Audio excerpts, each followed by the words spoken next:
Hai, ayo dengerin cerita aku tentang sehari tanpa sarapan.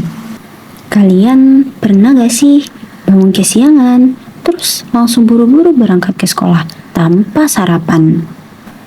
Jujur, aku juga pernah. Sering malah.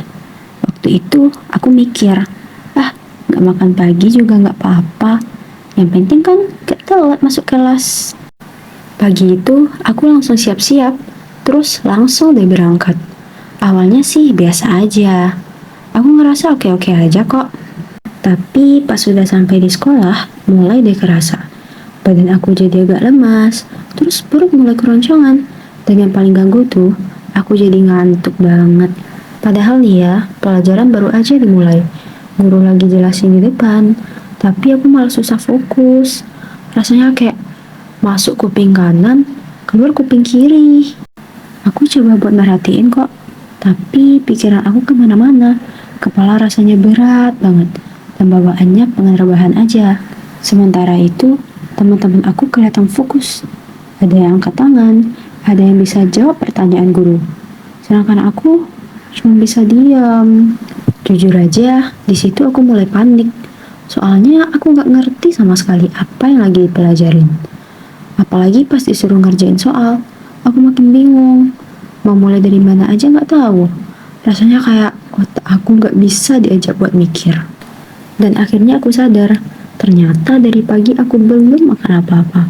Tubuh aku jadinya nggak punya energi.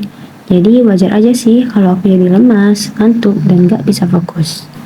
Dari situ aku mulai ngerti, ternyata sarapan itu bukan cuma soal makan, tapi soal ngisi energi buat tubuh kita. Besoknya aku coba beda. Sebelum berangkat, aku sempatin sarapan terlebih dahulu. Gak harus yang ribet sih, yang penting kan harus makan. Dan ternyata rasanya beda banget.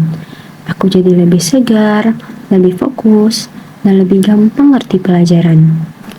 Dan dari pengalaman itu, aku jadi sadar akan satu hal.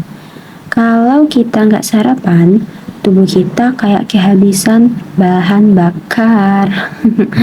Jadi, kalau kalian masih sering skip sarapan, coba deh mulai biasain dari sekarang. Biar pas di kelas nanti, kalian bisa lebih fokus, lebih semangat, dan gak bakal ketinggalan pelajaran. Karena ternyata sarapan itu sederhana, tapi efeknya besar banget buat kita. Jadi, jangan lupa sarapan ya. Biar kalian gak ngerasain hal yang sama kayak aku. Hehe. Oke, sekian dari aku. Terima kasih ya udah bersedia untuk mendengarkan cerita aku. Oke, aku pamit. Dadah.